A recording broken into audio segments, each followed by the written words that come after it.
Quand Dieu prend le couteau pour nous séparer du monde et de nous-mêmes, et pour nous greffer en Christ dans sa mort, de sorte que sa sève de vie puisse couler en nous, oh, quel fruit de vie, de joie, de paix, de patience la greffe ne porte-t-elle pas?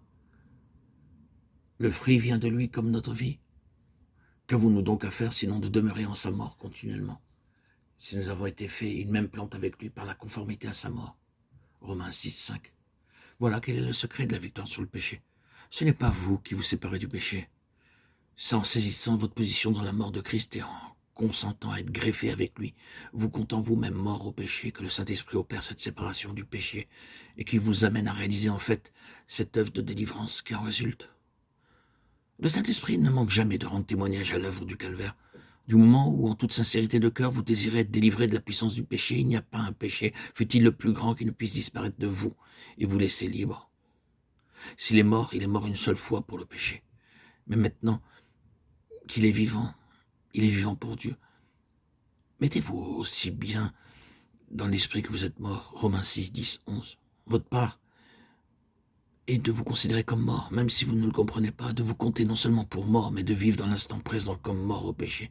Et cela de par votre choix, votre propre volonté. Alors que le péché ne règne donc plus. Romains 6, 12. C'est le seul moyen d'avoir la victoire sur Satan, car c'est par le péché volontaire ou inconscient qu'il nous tient. Et ce n'est qu'en saisissant cette vérité révélée dans Romains 6 que nous serons libérés. Quand le diable nous attaquera, nous tentera, ou que nous sentirons le besoin d'être délivrés d'un péché quelconque, répondons-lui triomphalement sur cette base de ma mort personnelle avec Christ. Je suis maintenant mort à ce péché, et il n'y régnera pas sur moi. À ce moment-là, le Saint-Esprit vous applique la puissance de la mort de Christ, rompt les liens avec le péché, et vous perdez même le désir de pécher. Oh, Dieu soit béni. La victoire est gagnée par la mort, car celui qui est mort est affranchi du péché. L'abîme de la mort est entre vous et le péché, même entre vous et le tentateur, tant que vous demeurez dans cette attitude de mort.